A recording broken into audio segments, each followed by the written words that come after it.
Hi friends, this is Bani and welcome to my channel. বন্ধুরা, আজকে আমি তোমাদের জন্য একটা দারুণ টপিক নিয়ে এসেছি। দেখো, বাংলায় আমরা প্রায় বলি যে ভেবে চিন্তে কাজটা করো। সে জেনে বুঝে কাজটা করেছিল। রাতারাতি সফল হওয়া যায় না। তো এই ধরনের সেন্টেন্স গুলোকে, এই ধরনের বাংলা বাক্যগুলোকে আমরা কিভাবে ট্রান্সলেট করতে পারি? অর্থাৎ এই ধরনের বাংলা বাক্যগুলোকে আমরা ইংরেজিতে কিভাবে ট্রান্সলেট করব?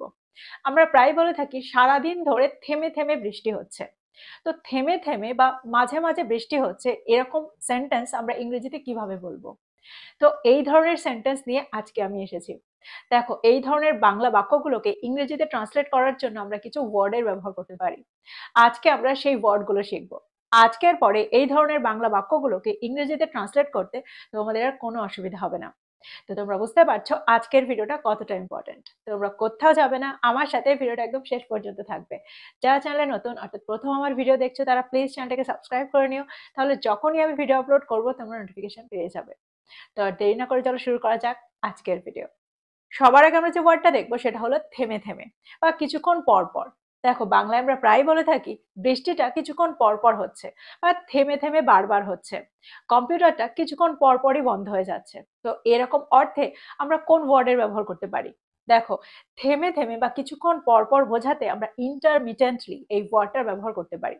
এক্সাম্পল দেখো, যদি আমি বলি সারাদিন ধরে থেমে থেমে বৃষ্টি হচ্ছিল, it was raining intermittently throughout the day. It was raining intermittently throughout the day. দেখো, তোমরা বুঝতে পারছো থেমে থেমে অর্থাৎ কিছুক্ষণ পর পর বোঝাতে আমরা এই ওয়ার্ডটার ব্যবহার সেন্টেন্সে করছি। আরো এক্সাম্পল দেখো, সে তার প্রকল্পটিতে থেমে থেমে কাজ করেছিল। হি worked ইন্টারমিটেন্টলি on his project. He worked ইন্টারমিটেন্টলি on his project. ভ্রমণের সময় গাড়িটা কিছুক্ষণ পর পরই খারাপ হয়ে গিয়েছিল, অর্থাৎ থেমে থেমে খারাপ হয়ে গিয়েছিল, অর্থাৎ বারবার গাড়িটা খারাপ হয়ে যাচ্ছিল। The car broke down ইন্টারমিটেন্টলি during the trip. The car broke down ইন্টারমিটেন্টলি during the trip. তো তোমরা বুঝতে পারছো সেন্টেন্সে আমরা ইন্টারমিটেন্টলি এই ওয়ার্ডটাকে কিভাবে ব্যবহার করতে পারি। অর্থাৎ যখন আমাদের বোঝাতে হবে থেমে থেমে বা কিছুক্ষণ পর পরই, তখন আমরা সেন্টেন্সে এই ওয়ার্ডটা ব্যবহার করতে পারি। এবার আমরা দেখবো এর পরেরটা। দেখো, বাংলায় আমরা প্রায় বলে থাকি সে ঘটনাটা সরাসরি ব্যাখ্যা করেছিল, সে প্রস্তাবটা সরাসরি রেখেছিল। তো এরকম অর্থে অর্থাৎ সরাসরি বোঝাতে আমরা কোন ওয়ার্ডের ব্যবহার সেন্টেন্সে করতে পারি? দেখো, ডিরেক্টলি এটা আমরা প্রায় বলে থাকি। ডিরেক্টলি বা ডাইরেক্টলি দুটোই কারেক্ট। তো এই ওয়ার্ডটার ব্যবহার আমরা সেন্টেন্সে করতে পারি, কিন্তু এখানে আমরা আরেকটা স্মার্ট ওয়ার্ডেরও ব্যবহার করতে পারি। সেটা হলো স্ট্রেট অ্যাওয়ে। Straight away. দেখো, এই ধরনের অর্থে আমরা স্ট্রেট অ্যাওয়ে এই ওয়ার্ডটার ব্যবহার সেন্টেন্সে করতে পারি। এক্সাম্পল দেখো, দেখো এখানে আমরা ডাইরেক্টলি এই ওয়াটার ব্যবহার করতে পারি, আবার স্ট্রেট অ্যাওয়ে এই ওয়াটারও ব্যবহার করতে পারি। এক্সাম্পল দেখো, তিনি সরাসরি প্রস্তাবটা গ্রহণ করেছিলেন। হি accepted the offer straight away. He accepted the offer straight away. বা আমরা এটাও বলতে পারি হি অ্যাকসেপ্টেড দ্য অফার ডিরেক্টলি। যদি আমি বলি সে সরাসরি সাহায্য চেয়েছিল, তাহলে সেন্টেন্সটা কি হবে? He asked for help straight away. He asked for help straight away. বা আমরা এটাও বলতে পারি he asked for help directly. দেখো, আমরা তৎক্ষণাৎ বা সাথে সাথেই এই অর্থেও সেন্টেন্সে স্ট্রেট অ্যাওয়ে ব্যবহার করতে পারি। ফর এক্সাম্পল, আমরা প্রায় বলে থাকি সে বাড়িতে আসার সাথে সাথেই তাকে ফোন করেছিল, বা খবরটা শোনার সাথে সাথেই বা তৎক্ষণিক সে বেরিয়ে গিয়েছিল, বা যখনই খবরটা শুনেছিল সে তখনই বেরিয়ে গিয়েছিল। তো এরকম অর্থেও আমরা সেন্টেন্সে এই ওয়ার্ডটার ব্যবহার করতে পারি, অর্থাৎ স্ট্রেট অ্যাওয়ের ব্যবহার করতে পারি। এক্সাম্পল দেখো, সে খবরটা শুনে তৎক্ষণাৎ চলে গিয়েছিল, বা সে খবরটা শুনে সাথে সাথেই চলে গিয়েছিল। He left straight away after hearing the news. He left straight away after hearing the news. যদি আমি বলি তিনি সরাসরি ম্যানেজারের অফিসে চলে গিয়েছিলেন, He went to the manager's office straight away. He went to the manager's office straight away. তো তোমরা বুঝতে পারছো সেন্টেন্সে আমরা এই ওয়ার্ডটাকে কি করে ব্যবহার করতে পারি। পরের বাংলা ওয়ার্ডটা হলো একে একে। দেখো, আমরা বাংলায় প্রায় বলে থাকি একে একে কাজগুলো শেষ করতে হবে। তারা একে একে সেখানে পৌঁছেছিল, অর্থাৎ ক্রমানুসারে। এরকম অর্থে আমরা সেন্টেন্সে কোন ওয়ার্ডটা ব্যবহার করতে পারি? দেখো, এখানেও আমরা দুটো ওয়ার্ডের ব্যবহার করতে পারি। এক তো স্ট্রাকচারটা ব্যবহার করতে পারি ওয়ান বাই ওয়ান। আবার আমরা এই ক্ষেত্রে সিকোয়েন্সিয়ালি এই ওয়ার্ডটা ব্যবহার করতে পারি। সিকোয়েন্সিয়ালির অর্থ হলো ক্রমানুসারে, অর্থাৎ একের পর এক। এক্সাম্পল দেখো, কাজগুলো ক্রমানুসারে সম্পন্ন করা হয়েছিল, বা আমরা এটাও বলতে পারি কাজগুলো একে একে সম্পন্ন করা হয়েছিল। সেন্টেন্সটা কি হবে? The works were completed sequentially. The works were completed sequentially, বা আমরা এটাও বলতে পারি the works were completed one by one. ভিডিওগুলো একে একে চালানো হয়েছিল। The videos were played sequentially, the videos were played sequentially, বা আমরা এটাও বলতে পারি the videos were played one by one. বিষয়গুলো ক্রমানুসারে আলোচনা করা হয়েছিল, বা বিষয়গুলো একে একে আলোচনা করা হয়েছিল। The points were discussed sequentially, the points were discussed sequentially. তো এবার আমার মনে হয় এক্সাম্পলগুলোর মধ্যে দিয়ে তোমরা বুঝতে পারলে সেন্টেন্সে অর্থাৎ বাংলা বাক্যটা যখন একে একে এরকম অর্থ আমরা করতে চাইবো কোনো বাংলা বাক্যে, তখন সেই বাক্যটাকে ইংরেজিতে ট্রান্সলেট করার জন্য আমরা এই ওয়ার্ডটার ব্যবহার করতে পারি, বা ওয়ান বাই ওয়ান এই স্ট্রাকচারটা ব্যবহারও করতে পারি। এবার আমরা দেখবো পরেরটা। পরের বাংলা ওয়ার্ডটা হলো রাতারাতি। দেখো বাংলায় আমরা প্রায় বলে থাকি রাতারাতি কোনো কিছু শেখা যায় না, রাতারাতি ঘটনাটা ঘটে গিয়েছিল। তো এরকম অর্থে আমরা কোন ওয়ার্ডটা ব্যবহার সেন্টেন্সে করতে পারি? দেখো এরকম ক্ষেত্রে আমরা ওভারনাইট এই ওয়ার্ডটার ব্যবহার সেন্টেন্সে করতে পারি। ফর এক্সাম্পল, তিনি রাতারাতি বিখ্যাত হয়ে গিয়েছিলেন, বা তিনি রাতারাতি বিখ্যাত হয়ে উঠেছিলেন। He became famous overnight, he became famous overnight. পরিস্থিতিটা রাতারাতি বদলে গিয়েছিল। The situation changed overnight, the situation changed overnight. একটা জিনিস তোমরা এখানে মনে রাখো, দেখো ওভারনাইট এই ওয়ার্ডটার ব্যবহার আমরা শুধু রাতারাতি বোঝাতেই করে থাকি না, সারা রাত ধরে এরকম অর্থেও আমরা সেন্টেন্সে এই ওয়ার্ডটার ব্যবহারই করে থাকি। এক্সাম্পল দেখো। তো তোমরা বুঝতে পারলে সেন্টেন্সে আমরা ওভারনাইটকে কিভাবে ব্যবহার করছি।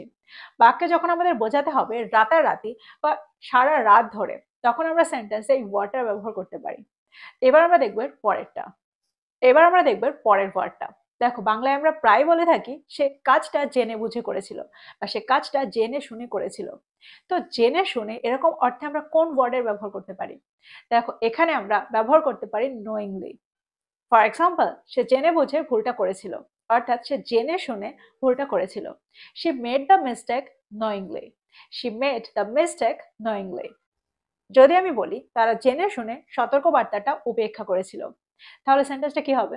দে ignored the warning knowingly, they ignored the warning knowingly. পরে যে ওয়ার্ডটা হলো সেটা হলো সাফ সাফ বা সোজা সাপটা। আমরা বাংলায় প্রায়ই এই দুটো কথার ব্যবহার করে থাকি। তো সেন্টেন্সে আমরা এই বাংলা বাক্যগুলোকে ইংরেজিতে কি করে ট্রান্সলেট করব, অর্থাৎ যে বাংলা বাক্যতে আমরা এই ওয়ার্ডগুলো ব্যবহার করে থাকি, এই বাংলা ওয়ার্ডগুলো ব্যবহার করে থাকি, সেই বাংলা বাক্যগুলোকে আমরা ইংরেজিতে ট্রান্সলেট করার জন্য কোন ওয়ার্ডের ব্যবহার করব? দেখো এখানে আমরা ক্লিয়ারলি এই ওয়ার্ডটা ব্যবহার করতে পারি। ক্লিয়ারলি জায়গায়, অর্থাৎ এই ওয়ার্ডটার জায়গায় যদি আমরা একটা স্মার্ট ওয়ার্ডের ব্যবহার করতে চাই, সে স্মার্ট ওয়ার্ডটা কি হতে পারে? দেখো এখানে আমরা স্ট্রেট ফরওয়ার্ডলি এই ওয়ার্ডটা ব্যবহার করতে পারি। এক্সাম্পল দেখো। তিনি পরিস্থিতিটা সাফ সাফ ব্যাখ্যা করেছিলেন, বা আমরা এটাও বলতে পারি তিনি পরিস্থিতিটা সোজা সাপটা ভাবে ব্যাখ্যা করেছিলেন। He explained the situation straightforwardly, he explained the situation straightforwardly. সে তার ভুলটা সাফ সাফ স্বীকার করেছিল। He admitted his mistake straightforwardly, he admitted his mistake straightforwardly. তোমরা বুঝতে পারছো সেন্টেন্সে আমরা এই ওয়ার্ডটার ব্যবহার কি করে করতে পারি। দেখো এখানে কিন্তু আমরা এটাও বলতে পারি হি অ্যাডমিটেড হিজ মিস্টেক ক্লিয়ারলি। তো তোমরা বুঝতে পারছো সেন্টেন্সে আমরা এই ওয়ার্ডটার ব্যবহার কি করে করতে পারি। এবার আমরা দেখবো এর পরেরটা। পরেরটা হলো গরম গরম। আমরা প্রায় বলে থাকি আমার গরম গরম খাবার খেতে ভালো লাগে, শীতকালে গরম গরম খাবার হলে খুব ভালো হয়। তো এরকম অর্থে আমরা সেন্টেন্সে কোন ওয়ার্ডটা ব্যবহার করতে পারি? দেখো এখানে আমরা ব্যবহার করতে পারি piping hot, piping hot. For example, আমি আমার খাবার গরম গরম পছন্দ করি, ঠান্ডা নয়। I prefer my food piping hot, not cold. I prefer my food piping hot, not cold. তিনি সকালে গরম গরম চা খেতে ভালোবাসেন। He loves to drink piping hot tea in the morning, বা আমরা এটাও বলতে পারি he loves to have piping hot tea in the morning. তো তোমরা বুঝতে পারছো সেন্টেন্সে যখন আমাদের বোঝাতে হবে গরম গরম, তখন আমরা সেন্টেন্সে এই ওয়ার্ডটা ব্যবহার করতে পারি, পাইপিং হটের ব্যবহার করতে পারি। এবার আমরা দেখব পরেরটা। পরের বাংলা ওয়ার্ডটা হলো ভেবেচিন্তে। দেখো বাংলায় আমরা প্রায় বলে থাকি ভেবে চিন্তে কথা বলো, ভেবে চিন্তে কথাটার উত্তর দিও, ভেবে চিন্তে প্রশ্নটার উত্তর দিও। তো এরকম ক্ষেত্রে আমরা কোন ওয়ার্ডের ব্যবহার করতে পারি, অর্থাৎ এরকম বাংলা বাক্যে আমরা কোন ইংলিশ ওয়ার্ডটা ব্যবহার করতে পারি? দেখো এখানে আমরা থটফুলি এই ওয়ার্ডটার ব্যবহার সেন্টেন্সে করতে পারি। এক্সাম্পল দেখো। সে ভেবেচিন্তে প্রশ্নটার উত্তর দিয়েছিল। He answered the question thoughtfully, he answered the question thoughtfully. তারা পরিস্থিতির সম্পর্কে ভেবেচিন্তে কথা বলেছিলেন। They spoke thoughtfully about the situation. They spoke thoughtfully about the situation. বা আমরা এটাও বলতে পারি they spoke about the situation thoughtfully. They spoke about the situation thoughtfully. তো তোমরা বুঝতে পারছো সেন্টেন্সে আমরা এই ওয়ার্ডটার ব্যবহার কিভাবে করলাম। তো আজকে আমার মনে হয় আজকে তোমরা বেশ কয়েকটা বাংলা ওয়ার্ডকে ইংরেজিতে ট্রান্সলেট করতে শিখলে। অর্থাৎ এই ধরনের ওয়ার্ডগুলোকে আমরা ইংরেজিতে ট্রান্সলেট করতে গিয়ে প্রায়ই আটকে যাই। তো আমার মনে হয় আজকের পরে এই ভিডিওটার পরে এই ওয়ার্ডগুলোকে এই বাংলা ওয়ার্ডগুলোকে ইংরেজিতে ট্রান্সলেট করতে গিয়ে তোমাদের আর আটকে যাবে না। তো এই ছিল আজকের টপিক। প্রত্যেকটা ওয়ার্ডকে নোট ডাউন করো আর এগুলো দিয়ে সেন্টেন্স তৈরি করো আর সেগুলোকে প্রতিদিনের কনভারসেশনে ব্যবহার করো। যত তোমরা এগুলোকে ব্যবহার করবে তত তোমরা এগুলোর সাথে সরগর হয়ে যাবে, না হলে সবই ভুলে যাবে। তো প্র্যাকটিস কিন্তু খুবই দরকার। তো এই ছিল আজকের ভিডিওটা ভালো লাগলে লাইক করতে ভুলে যেও না, বন্ধুদেরকে শেয়ার করো যারা ইংরেজি শিখছে। So this is all about today. I will be back with another video. Till then, take care. Thank you for watching this video. Bye bye.